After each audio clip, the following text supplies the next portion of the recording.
सबको जय मसीह की परमेश्वर के नाम की महिमा हो। आज हम देखेंगे न्याय का दिन, और ये हमें देखने को मिलता है मत्ती रचित सुसमाचार। और जब हम उसकी निकालते हैं 25वां अध्याय की 31 आयत से लेकर 46वीं आयत तक। आपके पास बाइबल है तो हमारे साथ खोल लीजिए मत्ती 25 का 31 से 46 तक।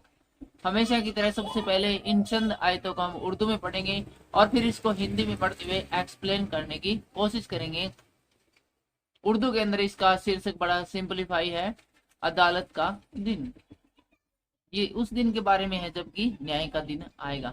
सब कुछ है यीशु मसीह ने हमें इस दुनिया के अंदर, इस धरती के ऊपर स्पष्ट कर दिया है। सब कुछ स्पष्ट बता दिया है। यीशु मसीह के आने का जो मेन कारण है इस दुनिया में, वो हमें जब मत्ती रचित सुसमाचार हम 1 अध्याय से लेकर इसके आखिरी अध्याय तक पढ़ते हैं तो सारा विवरण हमें मिल जाता है। चलिए उर्दू में देख लेते हैं। न्याय का दिन, अदालत का दिन।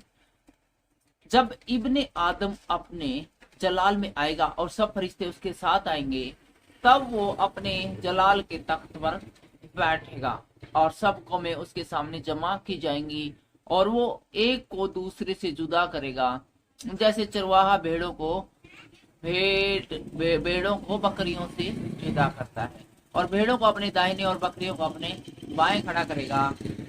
उस वक्त बादशाह अपनी दाहिनी तरफ वालों से कहेगा, आओ मेरे बाप के मुबारक लोगो, जो बादशाही बिनाए आलम से तुम्हारे लिए तैयार की गई है, उसे मिरास में लो।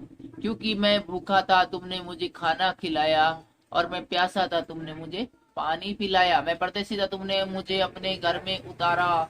नंगा था, तुमने मुझे कपड़ा पहनाया। बीमार था, तुमने मेरी खबर ली। कैद में था, तुम मेरे पास आए। तब रास्तबाज जवाब में उससे कहेंगे, ऐ खुदावंद, हमने कब तुझे भूखा देखकर खाना खिलाया? हमने कब तुझे प्यासा देखकर पानी पिलाया? हमने कब तुझे परदेसी देखकर घर में उतारा, या नंगा देखकर कपड़ा पहनाया? हम कब तुझे बीमार या कैद में देखकर तेरे पास आए? बादशाह जवाब में उनसे कहेगा, मैं तुमसे सच कहता हूँ कि तुमने मेरे इन सबसे छोटे भाइयों में से किसी एक के साथ ये सलूक किया है तो मेरे ही साथ किया है। फिर वो बाएं तरफ वालों से कहेगा, ए मलाउनो, मेरे सामने से हमेशा की आग में, उस आग में चले जाओ। इस लाइन को दोबारा देखते हैं। फिर वो बाएं तरफ वालों से कहेगा, ए मलाउनो, मेरे सामने से उस हमेशा की आग में चले जाओ जो इब्लिस और उसके फरिश्तों के लिए तैयार की गई है, जो इब्लिस और उसके फरिश्तों के लिए तैयार की गई है। क्योंकि मैं भूखा था, तुमने मुझे खाना नहीं खिलाया। मैं प्यासा था, तुमने मुझे पानी नहीं पिलाया। परदेसी था, तुमने मुझे घर में न उतारा। नंगा था, तुमने मुझे कपड़ा न पहनाया। बीमार और कैद में था, तुमने मेरी खबर न ली। तब वो भी जवाब में कहेंगे, ए खुदावंद, हमने कब तुझे भूखा या प्यासा या परदेसी या नंगा या बीमार या कैद में देखकर तेरी खिदमत न की? उस वक्त वो उनसे जवाब में कहेगा, मैं तुमसे सच कहता हूँ कि जब तुमने इन छोटों में से किसी के साथ ये सलूक न किया तो मेरे साथ न किया। और ये हमेशा की सजा पाएंगे, मगर रास्तबाज हमेशा की जिंदगी। परमेश्वर का वचन उर्दू में सुने जाने पर परमेश्वर आपको आशीष दे, बरकत दे। हम पढ़ रहे हैं मत्ती रचित सुसमाचार उसका 25वां अध्याय की 31वीं आयत, न्याय का दिन। जब मनुष्य का पुत्र अपनी महिमा में आएगा और सब उसके सामने आएंगे तो वह अपनी महिमा के सिंहासन पर होगा। तो यहाँ पर यीशु मसीह उस समय का वर्णन करते हैं जबकि न्याय का दिन आएगा, अदालत का दिन आएगा, और जज की कुर्सी पर बैठे होंगे परमेश्वर, और अपनी सब जातियां उसके सामने इकट्ठी की जाएंगी। और जैसे चरवाहा भेड़ों को बकरियों से अलग करता है, वैसे ही वह उन्हें एक दूसरे से अलग करेगा, और सारी दुनिया के सब लोग उसके सामने इकट्ठे किए जाएंगे।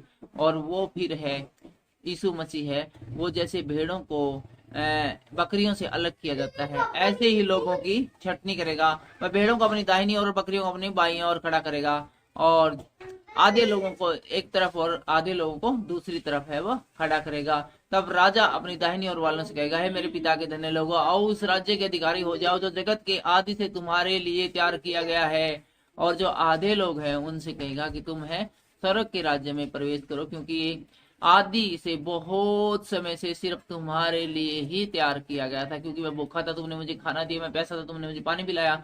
मैं परदेसी था, तुमने अपने मुझे घर में ठहराया। और मैं नंगा था, तुमने मुझे कपड़े पहनाए। मैं बीमार था और तुमने मेरी सुधि ली। और मैं बंदी गृह था, तुम मुझसे मिलने आए। तब धर्मी उसको उत्तर देंगे, हे प्रभु, हमने कब तुझे भूखा देखा, नंगा देखा और भूखा देखा और खिलाया, और प्यासा देखा और पिलाया, और हमने कब तुझे परदेसी देखा और घर में ठहराया, नंगा देखा तुझे कपड़े पहनाए, हमने कब तुझे बीमार या बंदी गृह में देखा और तुझसे मिलने के लिए आए। तब राजा उन्हें उत्तर देगा, मैं तुमसे सच कहता हूँ कि तुमने जो इन छोटों में से छोटों भाइयों के साथ मेरे साथ किया, इनमें से किया वही मेरे साथ किया। तो यीशु मसीह कहता है कि न्याय के दिन ये तुमसे पूछा जाएगा कि आओ परमेश्वर के धन्य लोगों, तुम सड़क के राज्य में प्रवेश करो, क्योंकि मैं भूखा था, प्यासा था, नंगा था, बंदी गृह में था, तुमने मेरी सुधि ली, मुझे खिलाया पिलाया, अपने घर में रखा, परदेसी था। तब तुम कहोगे हमने तो ऐसा कुछ भी नहीं किया। यीशु मसीह, आप तो हमसे कभी मिलने में नहीं आए, आप तो आकर चले गए थे, हमने तो बाइबल में पढ़ा था आपके बारे में, तो बता, हम तो आप यरूशलेम के हैं ही नहीं, हम तो इंडिया के हैं, बताओ हमने कब ये किया। तब मैं कहूंगा कि तुमने जो गरीब से गरीब व्यक्ति, लाचार से लाचार व्यक्ति और परेशान से परेशान व्यक्ति के साथ किया, वो समझो मेरे ही साथ किया, इसलिए तुम स्वर्ग के अधिकारी हो। और 41वें आयत में कहते हैं, तब वह बाईं ओर वालों से कहेगा, हे स्थापित लोगों, मेरे सामने से उस अनंत आग में चले जाओ जो शैतान और उसके दूतों के लिए तैयार की गई है। शैतान और उसके दूतों के लिए वेरी स्पेशल आग तैयार की गई है, जिसके अंदर वो हमेशा जलते रहे जलते रहे जलते रहे। और उसी आग में उन लोगों को भी डाला जाएगा जो कि बाईं ओर वाले होंगे, अर्थात दाएं वालों को स्वर्ग में और बाएं वालों को उस आग में। कारण क्या है इसका? क्योंकि मैं भूखा था और तुमने मुझे खाना नहीं दिया, मैं प्यासा था तुमने मुझे पानी नहीं पिलाया, और परदेसी था तुमने मुझे अपने घर में नहीं ठहराया, मैं नंगा था तुमने मुझे कपड़े नहीं पहनाए, मैं बीमार था और बंदी गृह में था तुमसे सूदी नहीं लिखी। तब वे कहेंगे, हे प्रभु, हमने कब तुझे भूखा प्यासा परदेसी नंगा या बीमार या बंदी गृह में देखा और तेरी सेवा टहलने की।